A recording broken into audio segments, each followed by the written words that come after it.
Hello, Hello, everybody Growth U on community. recording. Come in a little closer, Mr. Mend. There we go. We have to sit right on top of one another to get in the screen. Yes, we do. Yeah.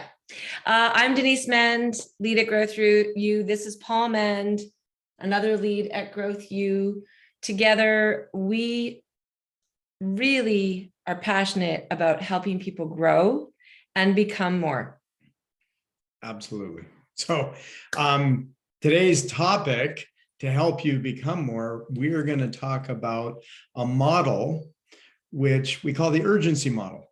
And in order to get what we want, it's really important to understand the urgency model, because if we stay in certain areas of the urgency model, we might be spinning our tires and not getting what we want. Yes, so and that's kind of what we're here to talk about. And when we invited people to this webinar, I thank you for your patience in this being a time zone blip.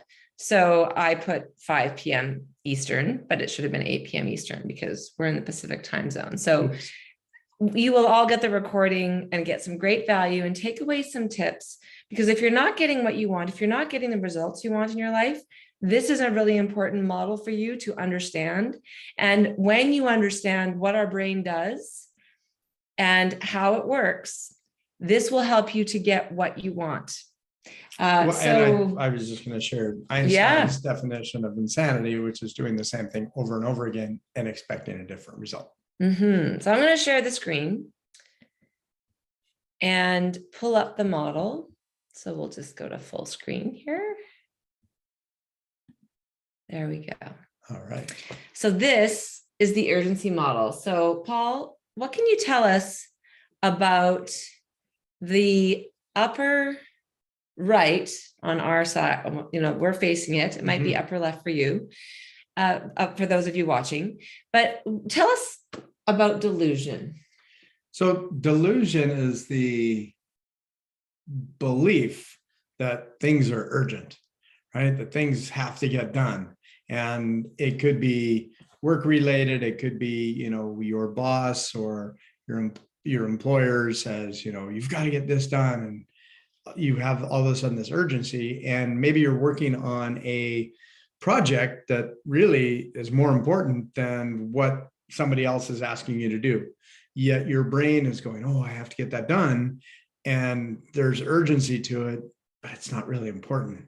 And so really understanding what is urgent, what is important, and if it's not important and we're spending a lot of time on it, well, we're not going to reach that fulfillment stage, right? Which is the bottom quadrant. So talk more about that in a minute. Another definition of delusion is interruption, right? And this is exactly what Paul spoke about, is what is important for another person and urgent is usually not important for ourselves, right? So somebody comes to you with a crisis and it's not your crisis.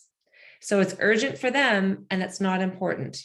Now, if it's just you that feels this, right? If you think that this is an urgent situation, and when you really look at what your priorities are and it's not important, like, can you give us an example of what an individual delusion might be? Well, the saying that just pops into my head is not my circus, not my monkeys, right? Like it's just, you know, that whole concept of, I think anything that comes into our brain through our reticular activating system, right? It's going to come in and it's going to trigger something.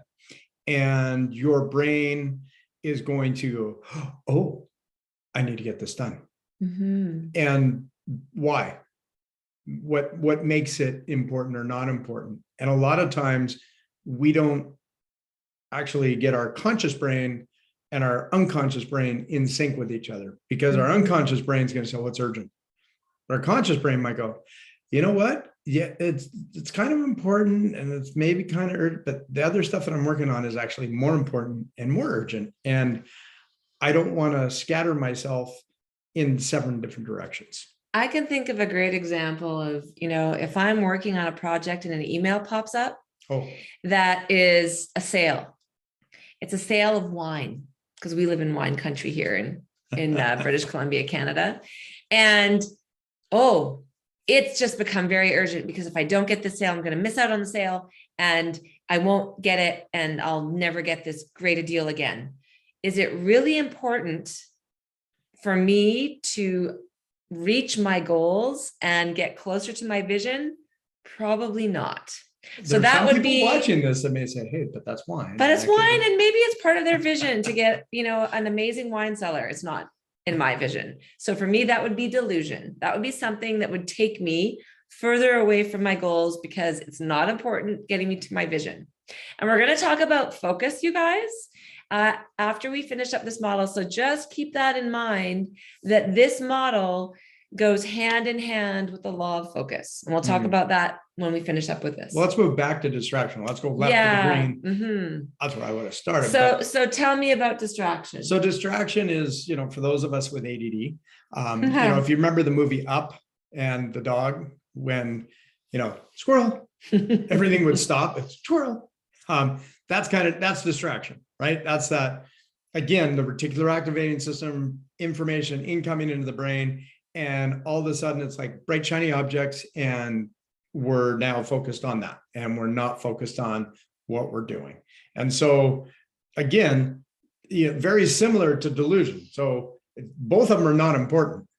One's not urgent. The other one we perceive to be urgent for whatever reason, because usually that's coming from an external source. So the boss or your employer, or whatever that looks like, or your spouse saying, get that dishwasher emptied, or get this done, or get that done. And, I'm doing something here, but all of a sudden it becomes urgent because somebody else is saying it needs to get done. And you feel an urgency associated with that.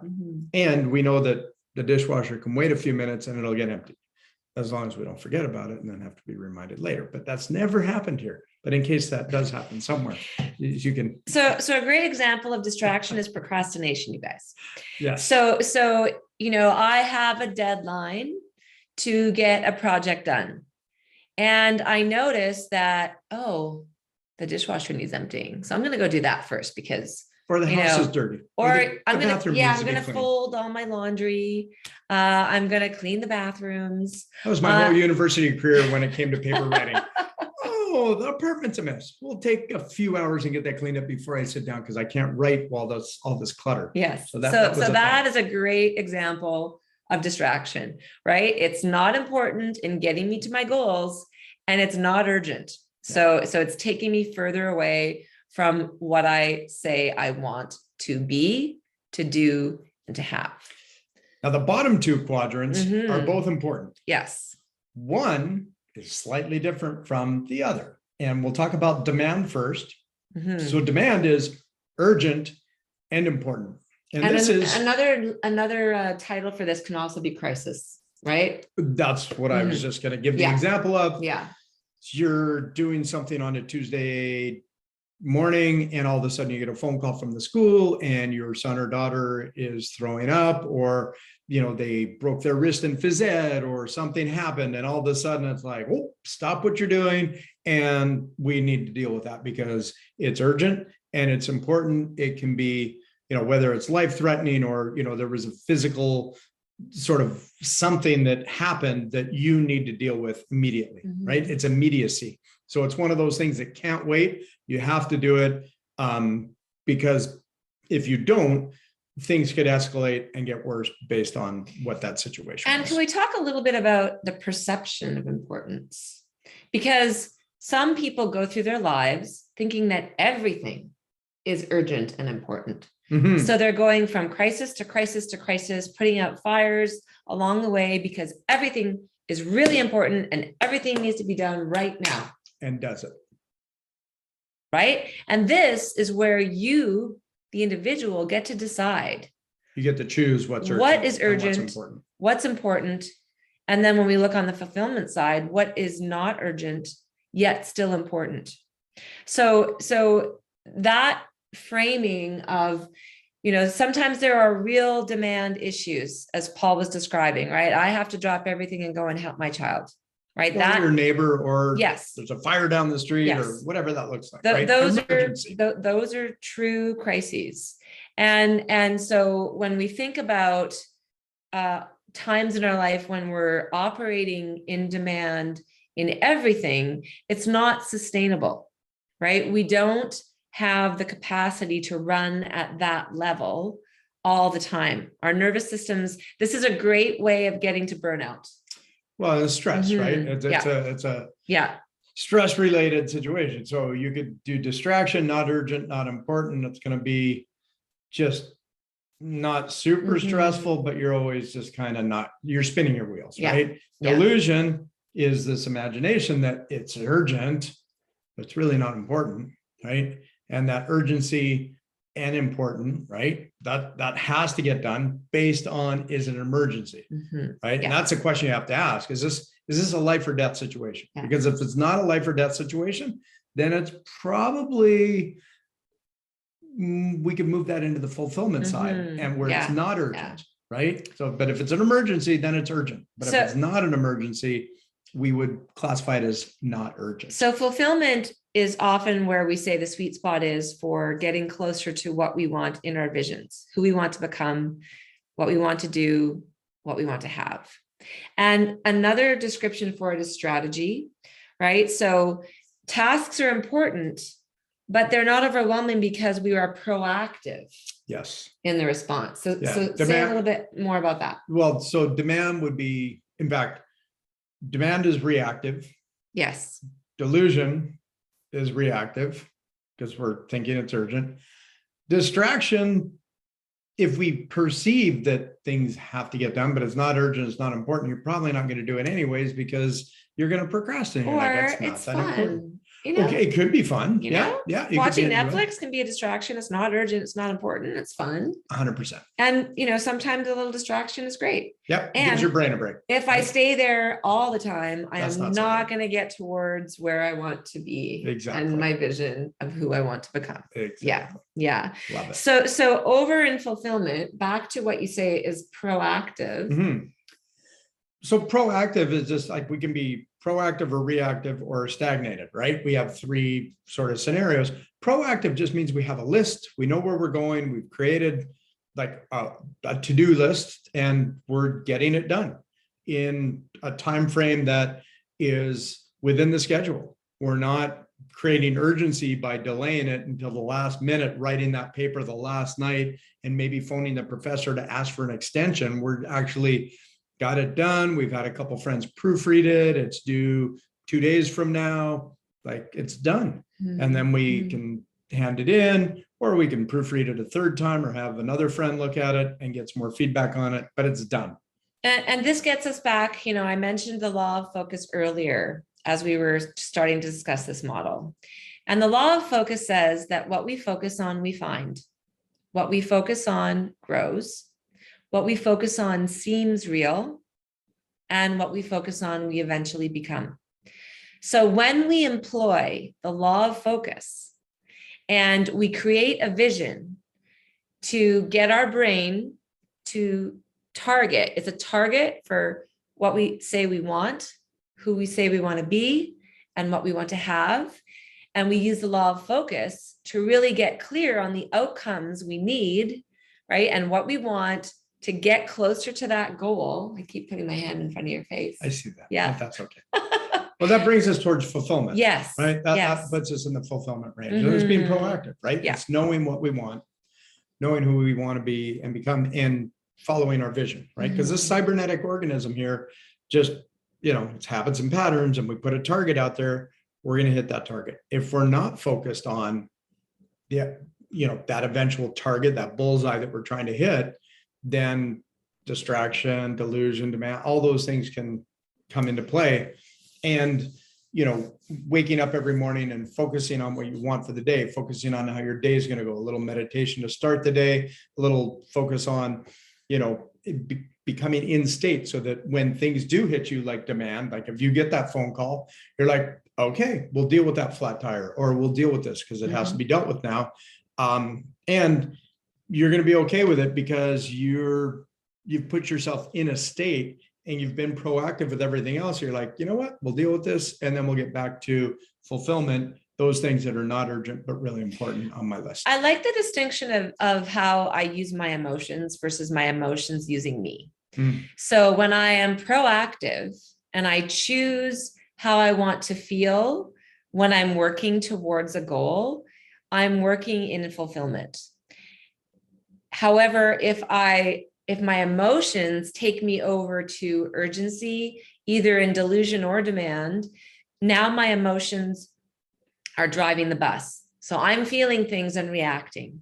And stress levels start to rise, right? Yeah. When our emotions are in charge, stress increases. So what we know is that if we can operate in fulfillment, which means disciplining our focus to what we want and really getting clear on the outcomes we desire and who we want to become, then we start to see the results appear. Well, it allows us to respond to situations versus react to them. Yeah. So yeah, I think that's a great place to. I think that's a great place to stop. And thank you for watching this recording.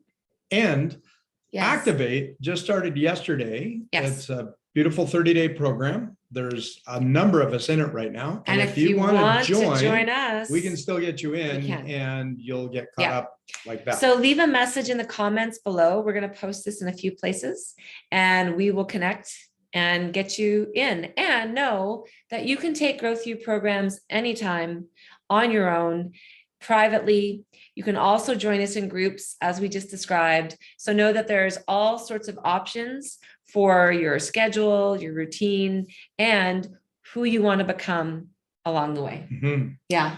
And we have a mastery program as well with a mastery retreat upcoming in September in Austin, Texas. So if you want to join Rod us Hairston, with the one and only Rod Hairston, and us and a bunch of other advisors from Growth U and NASP, which is one of our sister companies, the National Association of Sales Professionals. Absolutely. So everybody who has been working on these visions for 1 to 5 or 6 years is going to be gathering at a beautiful ranch in Austin. Called the Music Hill Ranch.